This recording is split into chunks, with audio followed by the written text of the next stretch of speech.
sure this is what you want? He picks his notes. Are you sure you're okay with that? He spits on the floor. Are you sure that is what you want?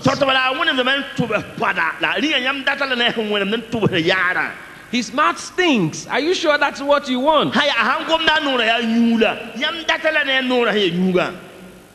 If you are ready to live with it,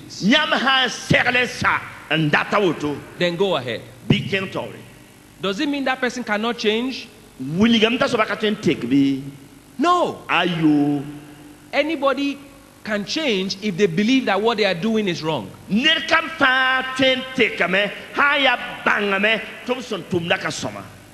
day I believe that picking my nose is wrong, I will stop. The day I believe that biting my nail is wrong, I will stop. But I will not stop because my wife told me to stop. That is the foundation, setting the right foundation for a marriage. It is very important to set the right foundation. That is why I made the recommendation I made to the Executive Council earlier. Please, sirs, let's have a pre-marriage program that anybody getting married in this district must go through a class.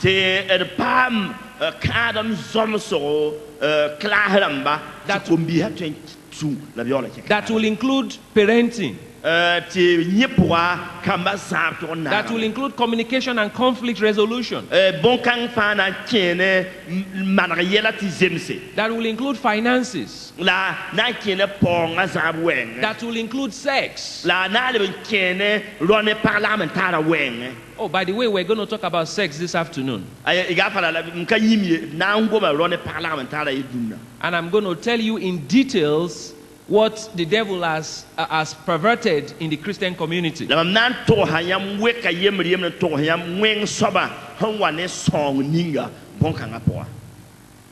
After a right foundation, we now go into the marriage itself. Remember, we said earlier that every human being, we are made up of three parts. We're spirit, we're soul, and we're body, or sometimes called flesh. Pastor Moses spent a lot of time yesterday speaking about the emotional maintenance. So I will touch on it very little. But I will go through each one of those ways to maintain our marriage. The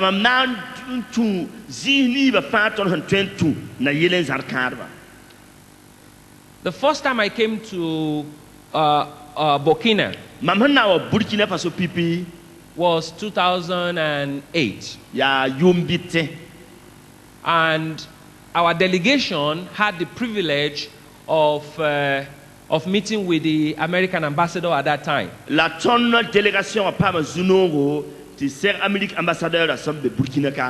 That person is no longer there now.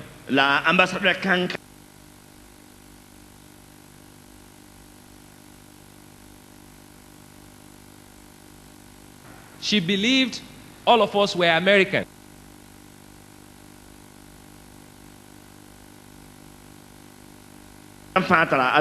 Passport American. So she said something. She said, oh, you know, Africans don't have maintenance culture. So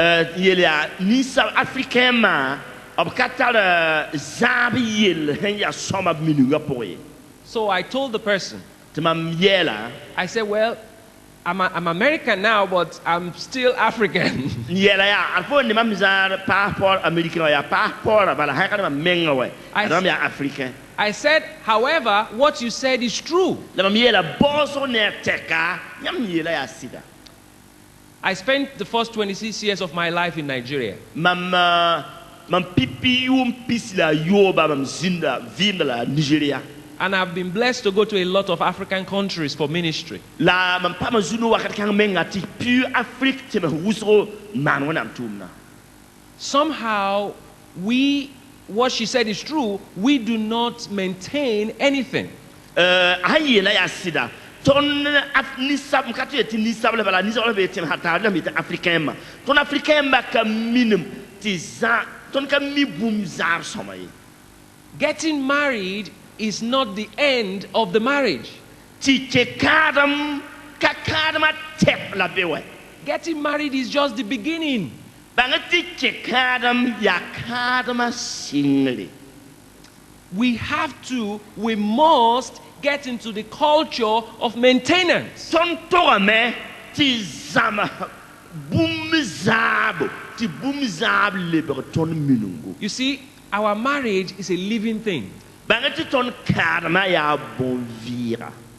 It's a living thing that breathes. Ya bon vira on vode. If you do not feed yourself, Yam han kaidile menga ya. or you go on hunger strike, Wala yam kenga na saramoti grève de la faim wa ngien kaliriton wa. very soon you're going to die. Ka nan koye la yam tie. The same way, if you don't feed your marriage, you will die. La It will die. Yam han kaidile kadama me. Kadama na ki. How do we maintain our marriage from a spiritual standpoint? Ton na mana wan sira pura ndile ton kadama. As a Christian, Ton ya tendba. I believe the highest level of maintenance is in the spirit realm. Mam tenda me ti zini ya zab meng wat yitaba ya sira weng. And I'm not talking about the devil running after you or chasing after you. Mam nan gom na kasutana he on zwetam podium that nyokpe ayo. I'm talking about as husband and as wife, Mam ya. as husband and wife, Mam gom na ya partner sida spending time in prayer. he yakre weeram porde. I was born inside a church. Mam dora wendo pora. Okay, let me explain that to you. Mam nan bilge ma vonre. My mother has the gift of prophecy. Mam maratala tara bangar gwam kune. And in 1966, August 21, 1966 yumde October. August 21, Le 21 août tu la son pisi da yemre. she was heavily pregnant. A pora la bime. And she went to church, normal Sunday service, La kenga dimanche la korongo. and God gave her prophecy. Tu mwenam kwe bangar gwama. And that prophecy led her to go into labor. Ti prophecy wa ahan to bangar gwama tela meti roma yiki. And I was born right there inside the church. Ti a wendo rapo dimaha korongo la gumbe te suka la mamdoya. So I have been in church all my life. Lewa mam zinda wendo pour vima fateka. But when I was growing up, I did not like the type of prayer that we had in the house. La mamungwa mbitonwa puswa model la manzaka pour la kano mami. See, you have to understand this. Igapala mkota mti wumka. We had morning prayer, Ton yibe pin pour beme. 6 a.m. Yibe 6 heures. Midweek service, Wednesday. Arabada al koron beme. Saturday, choir practice. Sibili al koralle. Sunday, from 8 a.m. to 3 p.m. Dimaharari hayi 8 heures ga hanka 3 heures. And every night, La yung fa. prayer in our house, inside my house, Pusra lugulug mam ton zaka poto. is 1 hour. Ya yung fa ya lera yimmen.